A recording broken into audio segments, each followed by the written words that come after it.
안녕하세요. 머지TV입니다. 종부세, 즉 종합부동산세는 매년 6월 1일 기준주택과 토지 공시가격을 납세자별로 합산해서 공제 금액을 초과하는 부분에 대해서 과세하는 세금입니다. 종부세 고지를 받으면 이번 달, 즉 12월 15일까지 납부해야 되는데요. 주택의 경우 공시가격 합산액이 6억 원, 1세대 1주택자는 9억 원을 넘기면 종부세 과세 대상이 됩니다. 세율은 주택수와 과세 표준 액수에 따라서 0.5에서 3.2%가 적용되게 되는데요.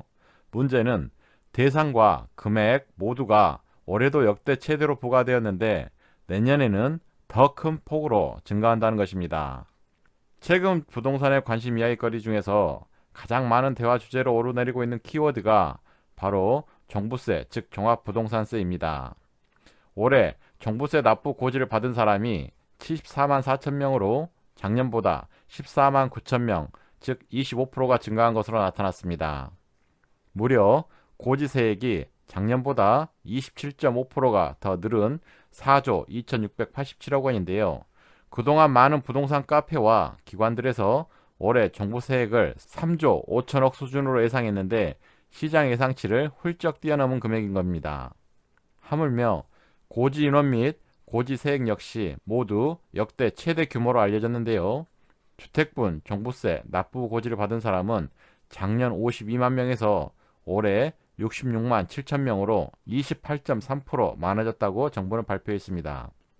올해 종부세 고지 인원은 세종이 33.3%, 대전도 33.3%, 서울은 30.2%에서 가장 많이 늘었고 이들이 고지받은 세액은 세종이 67억 원에서 105억 원으로 56.7%가 늘었습니다.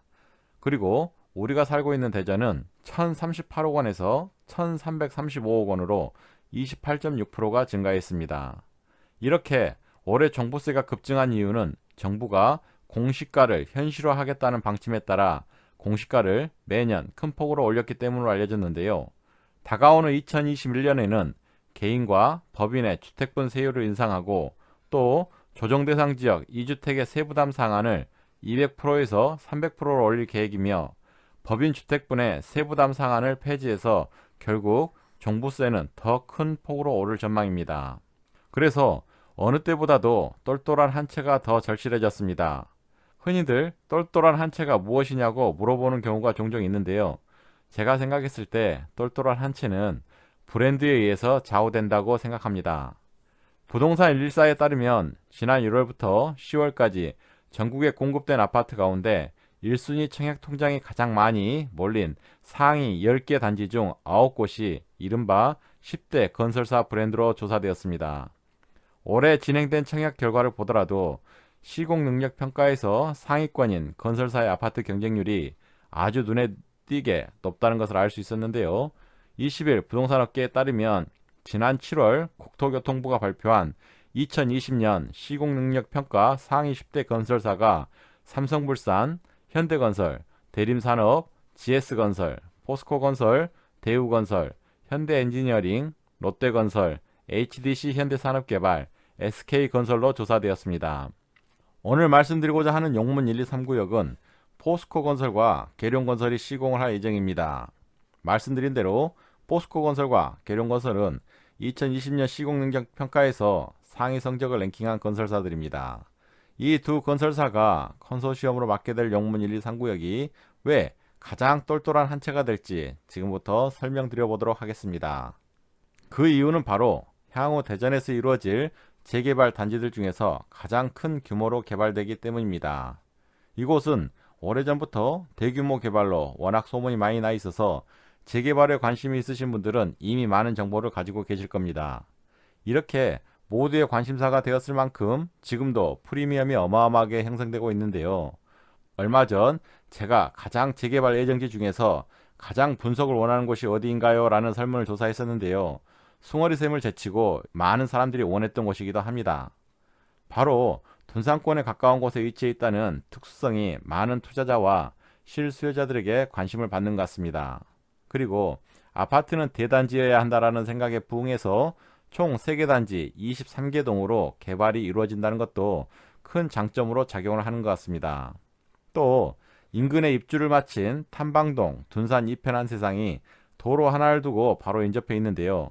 탐방동 이편한 세상은 입주 시점에 이미 평당 2,500만 원 정도의 매도 호가를 형성했지요. 이런 단지와 지리적으로 가깝다는 것도 더불어 큰 기대감을 더 올려주는 것 같습니다. 신축 아파트로서 그리고 주변 유명 아파트와 동반한 부동산 훈풍은 결코 아무 곳에서나 누릴 수 있는 현상은 아닌 것입니다. 용문 1, 2, 3구역 워낙 큰 재개발 단지이다 보니까 아파트 단지 구역도 각각 1구역, 2구역, 3구역 총 3개 구역으로 구분됩니다. 이곳은 2019년 대전광역시 공동주택 착공계획 12개 구역에서 가장 큰 규모로 이루어지는 개발 예정지인데요.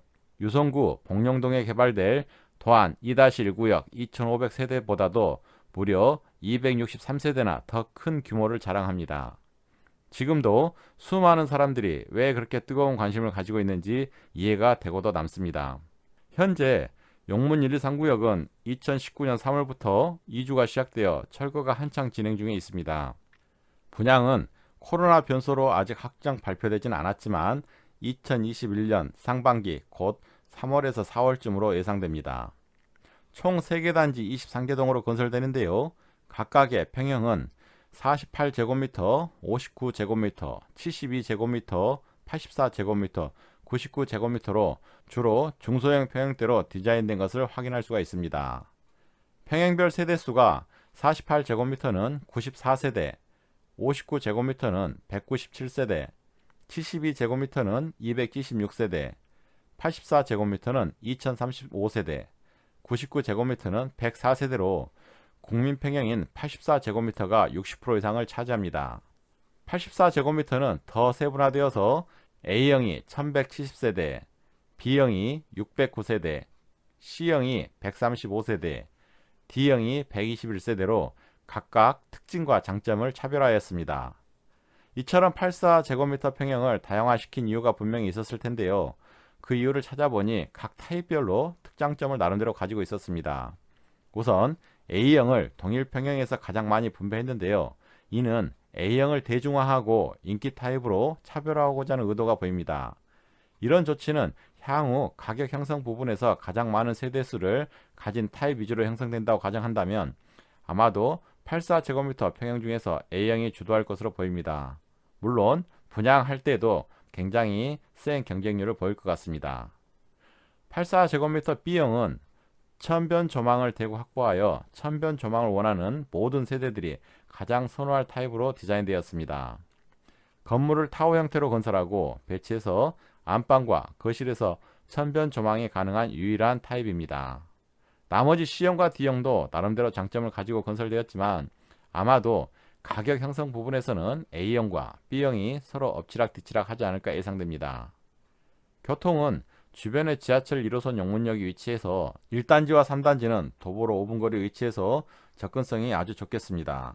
반면에 2단지는 다소 먼 거리 위치해서 용문역을 도보로 이용하기에는 1, 3단지보다는 조금 불편할 것 같습니다. 그러나 향후 광역철도가 건설되어서 용두역이 신설된다면 2단지 역시 지하철 접근성은 아주 좋아질 거라고 생각됩니다. 시내버스 노선 역시 이미 기존에 다양하게 잘 마련되어 있고 향후 단지가 구성된 후에 새롭게 버스 노선이 더 보강 확충될 것으로 예상되어서 교통 인프라는 아주 훌륭하다 그리고 또 풍부하다고 판단됩니다. 학군을 살펴보면 우선 둔산동 학군에 해당되는 학교들이 많이 포진해 있습니다. 중학교는 문정중, 탐방중, 삼천중이 있고 고등학교는 충남고가 있습니다. 그러나 초등학교가 현재는 인근에 없는데요. 대전교육청과 초등학교와 유치원을 건립되기로 예정이 했었지만 아직 모든 게 불확실한 것만큼 그 부분은 단점이라 할 수 있겠습니다. 그리고 학원가가 많이 밀집해 있는 시청역과도 지하철로 2정거장 거리에 있어서 학원 환경도 아주 좋다고 할 수 있겠습니다. 상권도 도보로 5분 거리 롯데백화점이 위치해 있고 차로 5에서 10분 거리에 이마트 등 대형마트가 인접해 있어서 아주 양호한 상권은 가졌다고 판단됩니다. 용문역 내거리 주변에도 먹자 골목 등이 형성되어 있고 또한 생활에 필요한 관공서 등이 차로 5에서 10분 거리에 인접해 있어서 전반적으로 생활 인프라가 아주 잘 갖춰져 있다고 판단됩니다. 차로 5에서 10분 거리에 충남대병원과 대전성모병원이 위치해 있고 용문역 내거리 주변에 크고 작은 병원들이 다양하게 위치해 있어서 의료 환경 역시 좋고 유동천이 단지 바로 옆에 인접해 있어서 저망권과 자연 친화적인 환경도 갖췄다고 할 수 있겠습니다. 향후 용문 1, 2, 3구역은 둔산 2편한 세상과 함께 매머드급 대단지를 형성할 것으로 예상됩니다. 둔산권 인프라를 등에 업고 지속적인 가격 상승이 예상되는데요. 거기에 학군, 교통, 상권, 의료 환경 역시 우수해서 오늘 제가 말씀드리고자 하는 가장 똘똘한 한 채가 되기에 충분하지 않을까 생각됩니다. 앞으로 부동산 투자 전망은 세금으로부터 자유로울 수는 없을 것 같습니다. 취득에서부터 유지하기까지 모든 과정에서 상황은 똑같을 것 같은데요. 그렇기에 오늘 이 영상을 보시는 분들의 목적이 투자이든 실수요이든지 간에 현명한 판단이 요구됩니다. 향후 본인의 목적에 부합하는 똘똘한 한 채를 고르고 선택하는 것은 삶이 이루어지는 거주지에 대한 만족도가 우선시 되어야 할 것이며, 갈아타기 목적이나 다주택자분들은 새로 투자하기에 앞서 취득에서부터 유지하기까지 세금에 대한 정보가 어느 때보다도 요구됩니다. 너무 무리하지 않는 범위 내에서 내 생활에 꼭 필요한 가장 똘똘한 한 채를 선택하시기를 바라봅니다. 감사합니다. 머지TV였습니다.